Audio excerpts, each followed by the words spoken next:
Thank you, Peter. Thank you for that introduction. And I do know that these are the best entrepreneurs because you can't fool me. We have entrepreneurial groups like this in all of the intelligent communities that we've designated around the world.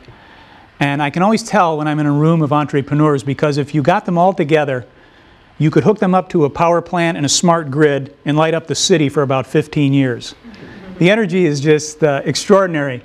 And I'm pleased to tell you that I feel like I'm in the middle of my own tribe because I'm an entrepreneur as well, and I'll tell you a little bit about that. And that's kind of what led me into perhaps developing this particular think tank. Peter had it right, you know, in terms of our mission. That's what we put on our website, and we do study the economic and social development of communities as it applies to technology. Very simply, though, the ICF mission is to energize communities for the 21st century and to make home feel like home. That is really at the heart of what we do. I don't know if any of you read Italian. I happen to be of Italian ancestry, even though I'm from New York. As you know, a lot of Italians came there. Non c'è posto migliore pia della mia casa. My grandfather used to say that to me, and he said, there's no place like home. And that is such a fundamental and profound truth. But we're now experiencing something different with our homes.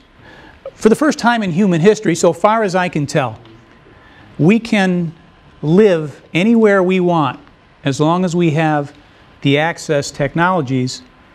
I call it pajama capitalism because I have a friend in California who stays home in his underwear and trades bonds all day because he can do it, he has access, and yet be tapped into a global economy.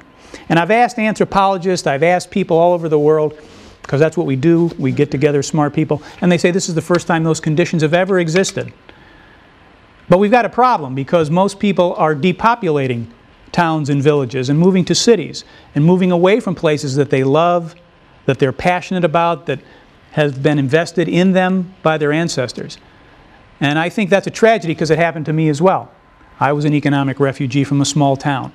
And I've always wondered what exactly happened.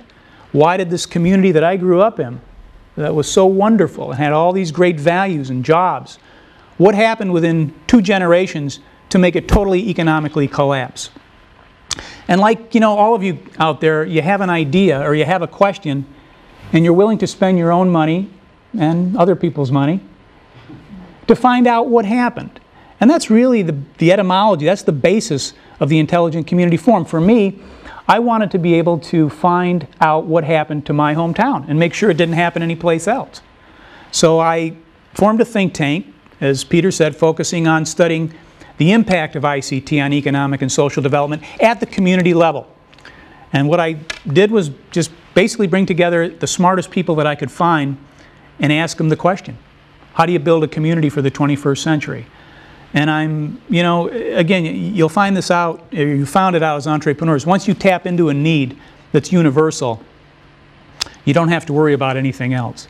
And we asked the mayor of Taipei, we asked the founder of Research in Motion, we asked academics at New York University's Institute of Technology and Enterprise. We asked people in everyday life, what happened? Or how do you build a community for the 21st century? And they've given us answers. We're still asking questions, but now we're a formal think tank, and we're affiliated with New York University's Polytechnic Institute, which studies entrepreneurship and technology management. So again, you've got a kindred spirit in New York. Let me tell you a little bit about the forum. The way we're best known, you see, I know a little bit about public relations. When you tell people that you're a think tank and you study ICT and its impact on economic development, they fall asleep. But if you tell them, we're going to create an award program that designates a community as the most intelligent in the world, everybody loves a beauty contest. And once we announced that we were going to do this, communities, 450 a year, began to submit nominations. And these are very detailed nomination forms. And that allowed us to gather data on what communities were doing. We then decided, of course, to name 7 communities before we named the #1 community to sort of extend the program and to give it visibility. and to be able to study those 7 further.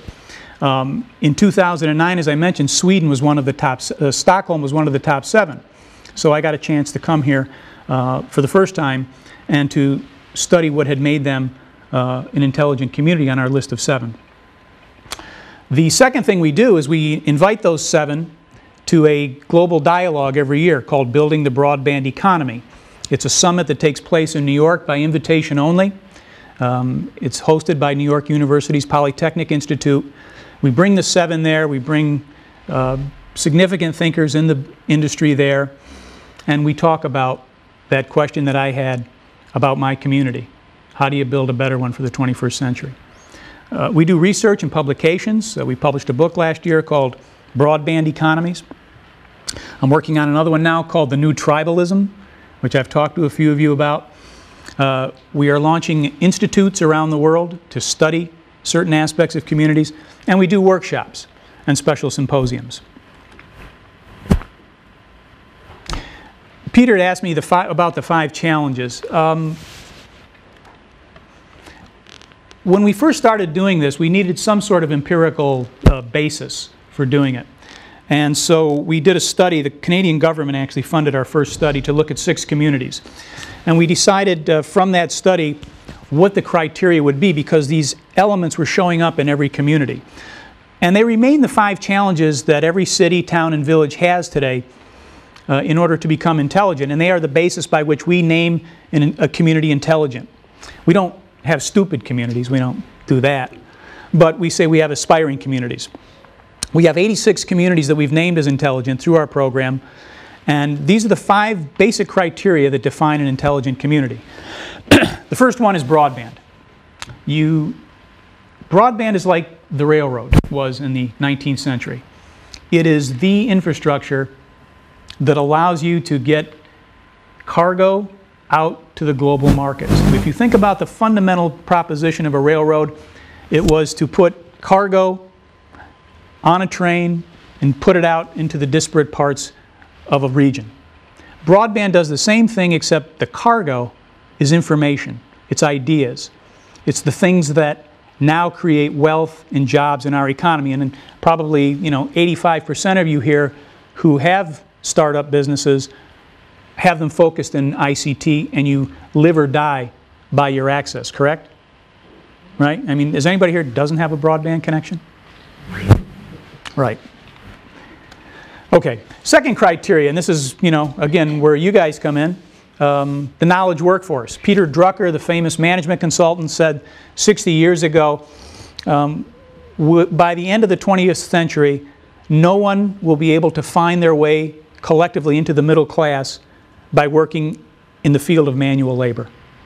Knowledge work that requires continuous education, will be the defining characteristic for prosperity and middle class livelihood. He's absolutely found that to be true, and it's come to pass. So a knowledge workforce in a community is the second criteria, and it continues to be the challenge. And it's the challenge, I think, in Sweden as well. There is a migration out of some talent here, and I do suspect that there's a challenge to create more knowledge workers here. I hear it from the mayor, and I hear it from other people. It was kind of interesting today because the cab driver who brought me to a meeting said he's studied ICT at the university here, and he said, are they hiring in New York? I said, well, New York's a big city. I imagine somebody's hiring. I said, but why don't you stay here? He said, I don't think there are any jobs for me here. I said, I think there are. I'd be shocked if that wasn't the case. But it indicates to me that there was a bit of a challenge there, which I was surprised to hear, but I don't think it's completely exists. But in terms of knowledge workforce, we look at communities that can create businesses and jobs quickly. Ottawa, Canada, for example, creates 5 new businesses every 7 days using their entrepreneurial platform. You're doing the same things here. Innovation is the third criteria. Again, this is where you guys come into play. It's the innovators, the startups, that are going to create the activity going forward. We also talk about innovation in the public sector. Is your government, local government, innovative? Does it keep you out of line at the motor vehicles department so that you can spend time growing your business, tending to your family, being a good citizen, you know, starting a volunteer group. The mayor of Gangnam, Korea said to me, the more time I can keep people out of line interfacing with government, the more wealth I can create for my city in Korea. And he had it all worked out, the metrics. So innovation is the third criteria, the third challenge. Digital inclusion, it's a big one. Are we bringing everybody along? You know, there is a moral mandate to do that, obviously, I think we all agree. But in addition to that, we can also mine a great deal of knowledge and wealth by crossing the digital divide. We can now communicate with people of other generations using the web, using these tools. We can communicate with medical professionals around the world and colleagues and other people, other tribes that will feed our ideas. See, we need to just take ideas and move them into our communities, because that's how the new community is being built. So that's the fourth challenge, to make sure that we have digital inclusion. The fifth one is marketing and advocacy. Are you telling your story well? Obviously, if you can't communicate, you can't create customers. And if you can't advocate internally to a city and your constituents in a city, you're not going to be able to bring everybody along about this exciting idea of becoming an intelligent community and moving them toward the future. So those are the 5 basic challenges that we see today in terms of building a community for the 21st century. And those are the ones that have empirically proven out to be those that are driving communities forward when they're successful. And that's the stuff we study. Well, in 2009, Stockholm defined the future of the community. They were named the Intelligent Community of the Year. You know, someone asked me whether I was going to be here for a week. I said, you know, I'd love to be here for a month.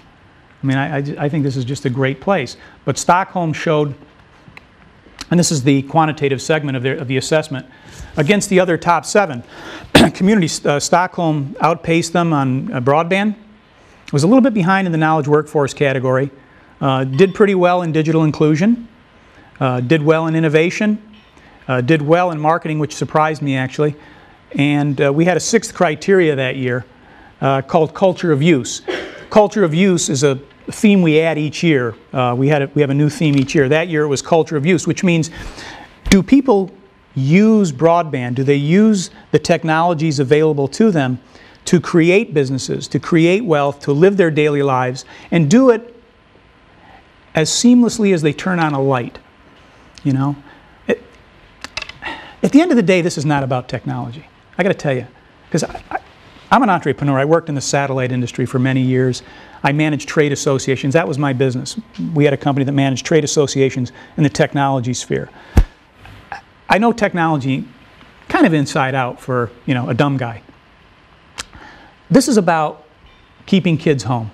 At the end of the day, wherever I go, whoever I'm talking to, the conversation always revolves around the same thing.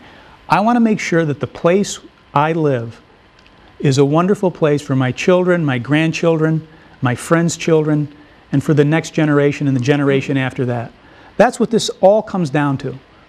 So technology really, at the end of the day, is the enabler. It is not the thing. The thing is making sure we have a place where every night you go home, and you go home, and you go home, and you close the door behind you, and you look up, and maybe privately you say to yourself, I'm just so glad I live here. And when we achieve that, then, you know, I'll take my wife's advice and retire and go watch New York Yankees baseball games. But until then, we'll keep doing what we do. And we're very thankful to be invited back here to Stockholm so that I can continue to ask questions about what this community has done over the last year. Because frankly, wherever I go in the world, and I talk everywhere, and I talk a lot, believe me, people always ask me, Stockholm, I've got this great image of them. They're a hip place, they're a high-tech place, they're a great place. Tell me more about them. And you may not see this because you're inside this community, right? Everybody thinks that their own community's got problems. You don't always look far enough out. But I'm telling you, when somebody comes from the outside like me, I hear things about Stockholm that should make you all proud of the work you're doing, both as entrepreneurs and as public citizens, because you are a topic of conversation, whether I'm in Tokyo, or whether I'm in Brazil, or whether I'm in Holland, or whether I'm in New York. This is a place that is admired, and of course, being the green capital of the world and now the Intelligent Community of the Year has reinforced that for people. So I'm just happy to be here, and I encourage you to keep working on your hometown because, as my grandfather used to say, no place like home. Thank you.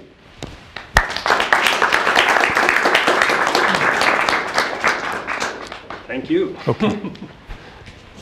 So we have a couple of minutes for questions before we continue. Should I stay here? The meal. Yes, please stay. Sure. You want a seat? We have a I'm okay. chair here, so. Oh, we have a high chair. That's Yes, of course. You can sit like Larry Ellison show or whatever. That's right.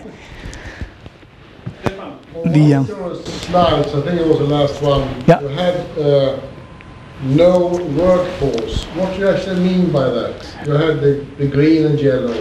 What's in that parameter?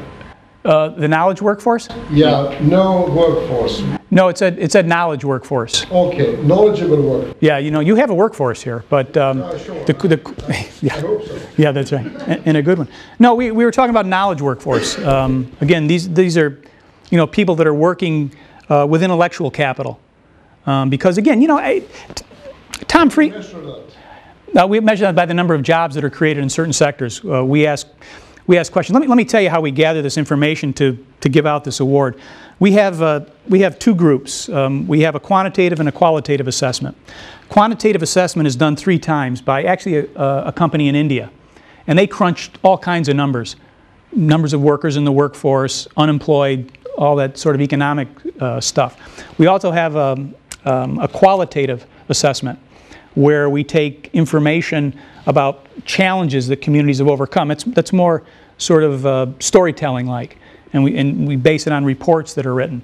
And we have 200 voters from around the world who vote on the qualitative side.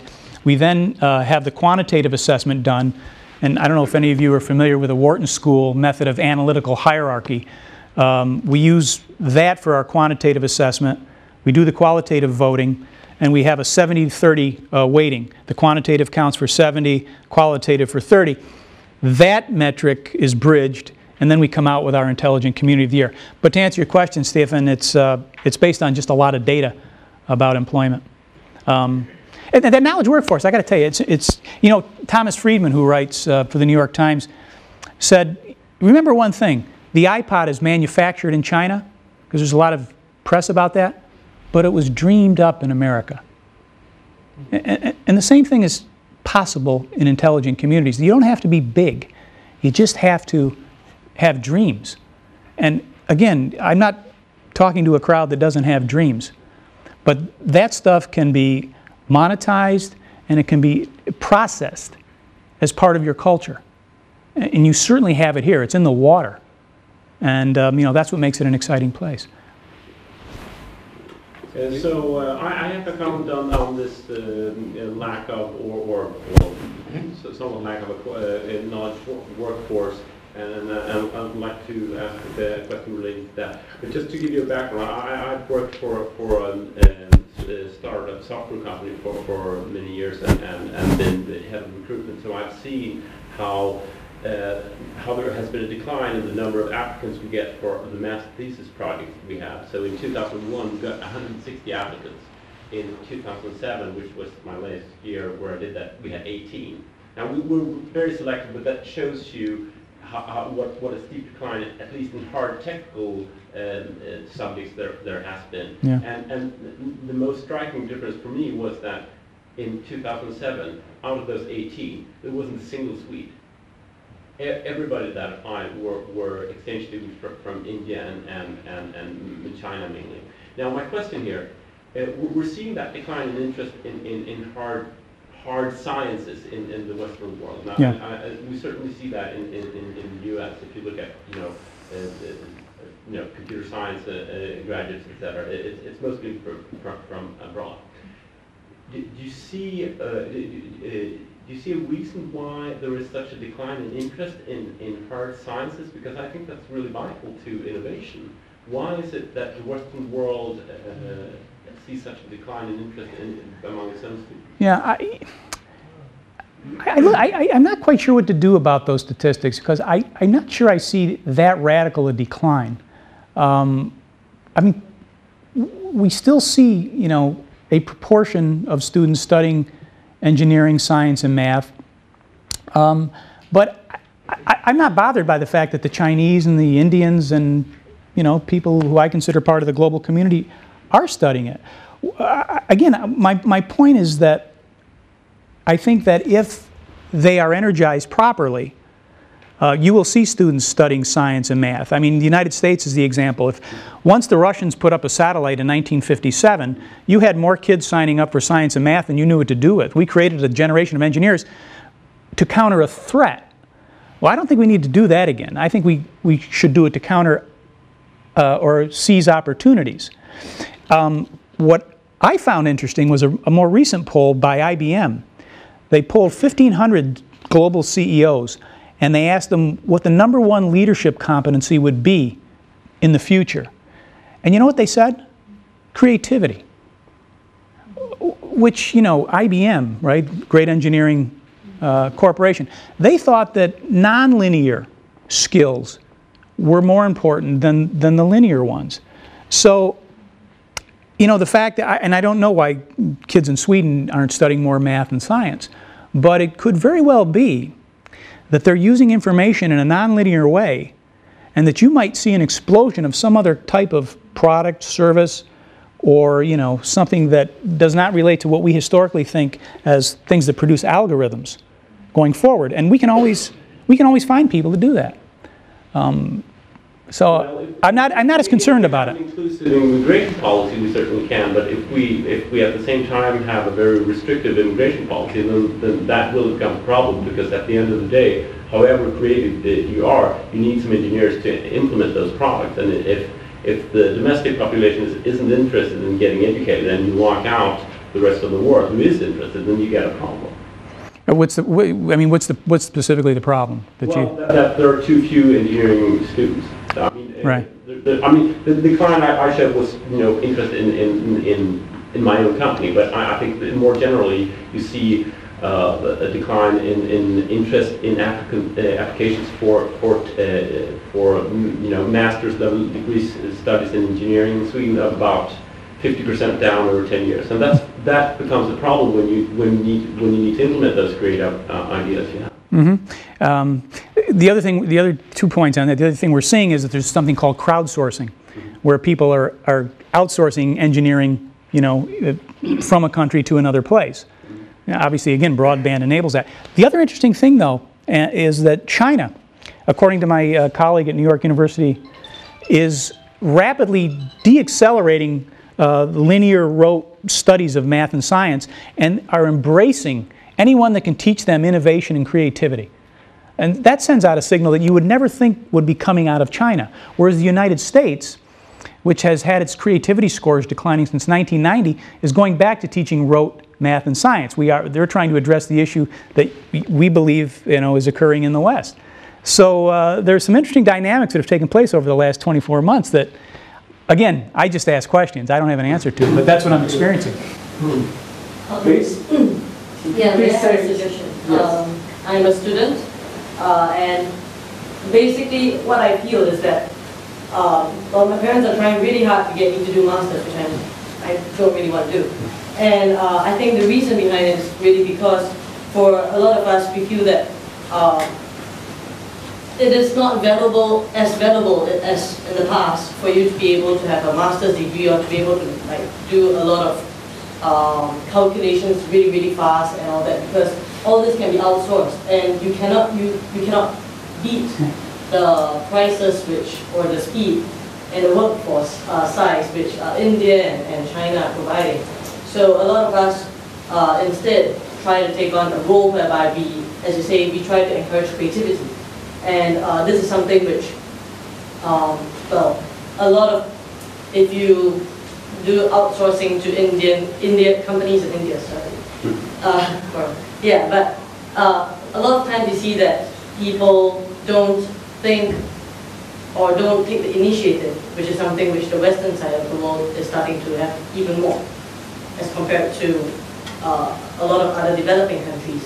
And I think this is one of the reasons why, rather than spend your time and take an extra master's, people are starting to instead develop and try to come up with ideas, which, if you can build on them by using other people's expertise, you can actually, I mean, if you ask Steve Jobs, he probably doesn't know half of what's happening technically, but he's able to manage and he's able to come up with ideas and dreams. And I think that that is far more valuable than actually, well, not saying that information is not valuable, but the expertise can be gotten from other areas. Yeah, I would tend to agree with you. Again, I think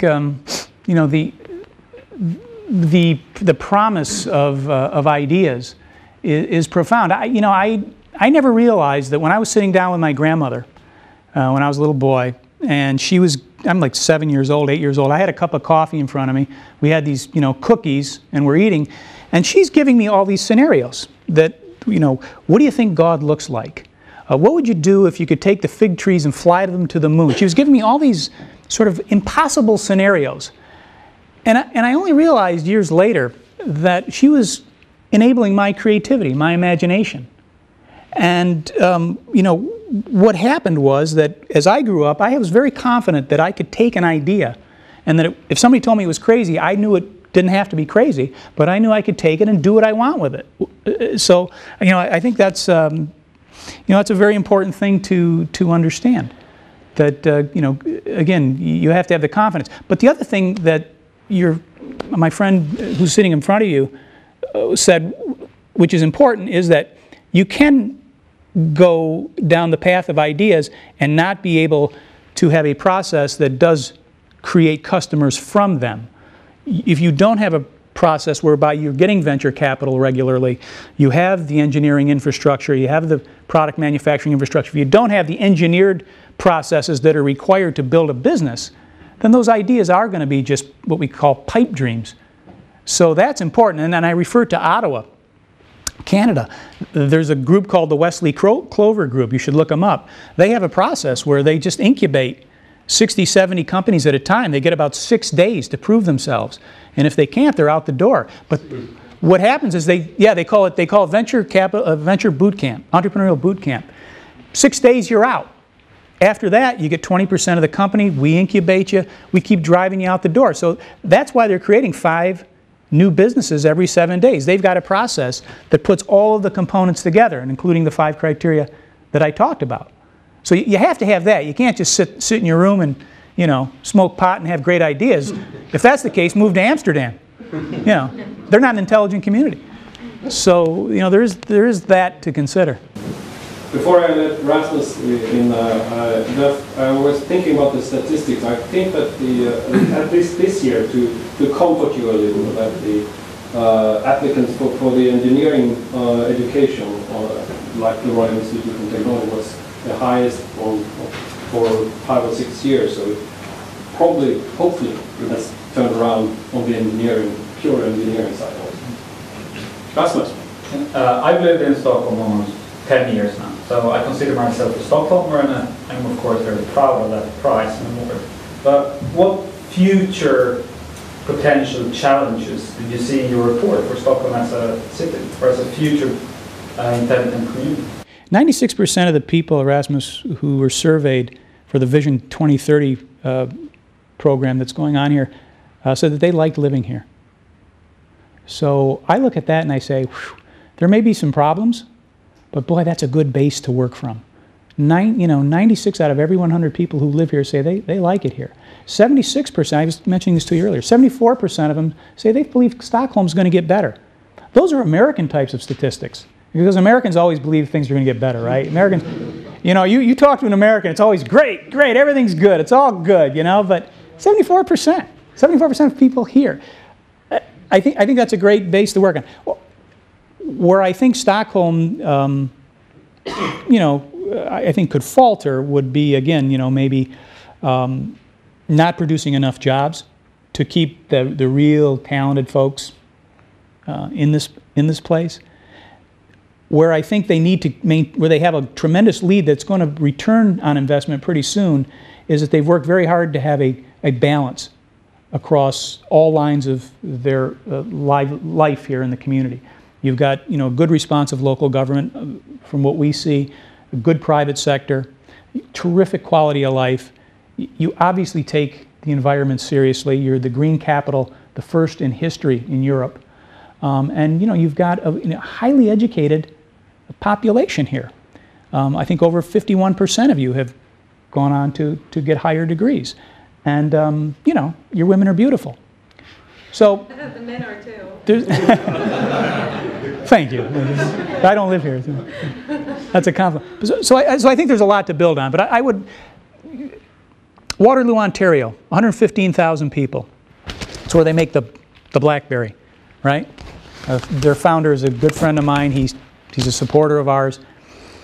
They produce 10% of all the companies that are traded on the Toronto Stock Exchange. 10% of the companies on the Toronto Stock Exchange in all of Canada, a nation of 32 million people, are produced in one community that has 115,000 people. That's not an accident. That's a system, right? That's an environment that's created deliberately. So, that I think is something for Stockholm to think about, to take a look at that part of their engine. Hope that answers the question. Sure. That's funny, it sound weird. I think we have time for a final question, and it will be from me. No one raises their hand. Well, I'm trying to invite you. Please. Yeah, I was just wondering, you said the third part of your evaluation was qualitative. Qualitative. That part was storytelling, how you solve problems in the city. And so I was just curious, what are some of those stories that you heard in your evaluation? Well, you mean for Stockholm in particular? Trying to recall the challenges part. Well, actually the challenges part was to get more people here. They think that they need to attract more people and to stop more people from leaving. That was a significant one. They wanted to try to cut back actually the size of city government and to still provide the level of services that you demand by virtue of the fact that you pay taxes. And then they wanted to make sure that their city websites and portals, all the information infrastructure for the citizens, was responsive. So I recall those being some of the challenges. And then they went into great detail. A lot of it was predicated. How many are you familiar with the Vision 2030 program that the city has? Just raise your hands. Yes, please. 1, 2, 3. 1, 2, 3. 2030. Yeah. Remember that fifth criteria, marketing and advocacy? You guys have a Vision 2030 program here that 200 people looked at, jurists around the world, and said, this blows me away. It's one of the best things I've ever read for a city. And obviously the city hasn't communicated it too well. But they laid it out in there in terms of their challenges. Actually, that was one of the questions I wanted to, because you were surprised about the marketing stats. Yeah, I was too, yeah. Oh, I was, yeah. Oh, you just demonstrated it. I mean, they haven't, there's two parts of marketing in a community. There's marketing to the outside world, right? Your outside agencies. And then there's advocacy, communicating it internally. When you win an award like Green Capital or Intelligent Community of the Year, that information can be pushed out into the community, it can energize a community. I mean, I get kids from some of these other places, I get a few of it here today, come up to me and say, hey, I live in an intelligent community. And they're proud of it. It's like they won the World Cup. So that's really important. I didn't think it was happening to the degree that evidently the jury thought it was. But that would be my issue with it. And someone was telling me that, the capital of Scandinavia, and you really are the capital of Scandinavia, really needs to go out and tell its story more to groups that want to invest here. I spend a couple of days here, and I'm just so excited about being here. I almost want to live here. But you know, who's going to pay the rent on my apartment in New York, right? You've been here during the winter? Yeah. Well, that would be the other thing. Yes. Someone said, "Have you been here during the winter?" Yeah. I grew up in upstate New York, and upstate New York looks like Hawaii compared to the winters here, I heard. But everything I heard about the polar bears is true. But I think it's a great place. I mean, I would come here in a heartbeat. But again, I'm not just the person you need. You need outward investment to come here. You need more thought leaders to come here. Other intelligent communities are putting together think tanks to continuously think through some of the issues.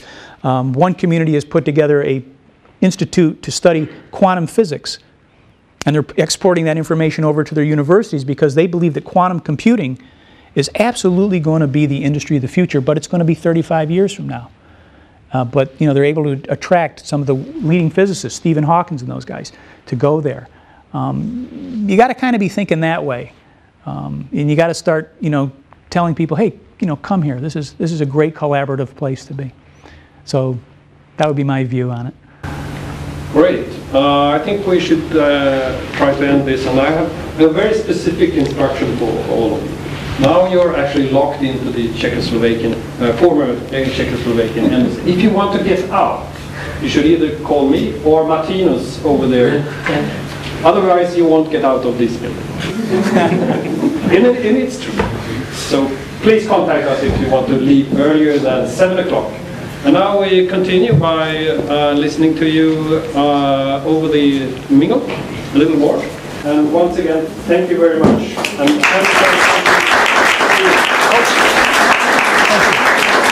Well, as you know, Sweden is world famous, as you know, as an American, for Swiss chocolate and watches. Oh yes, of course. So, and the real secret why we're the most intelligent community in the world is, of course, not the broadband penetration, but the chemicals in the chocolate from a really Swedish entrepreneurship company called the Chocolate Factory. So this is the best chocolate you can find. Very good. In the world, of course. All right, well, thank you very much. I have to keep it away from my wife. Of course. Of course. Thank you. Thank you. Thank you.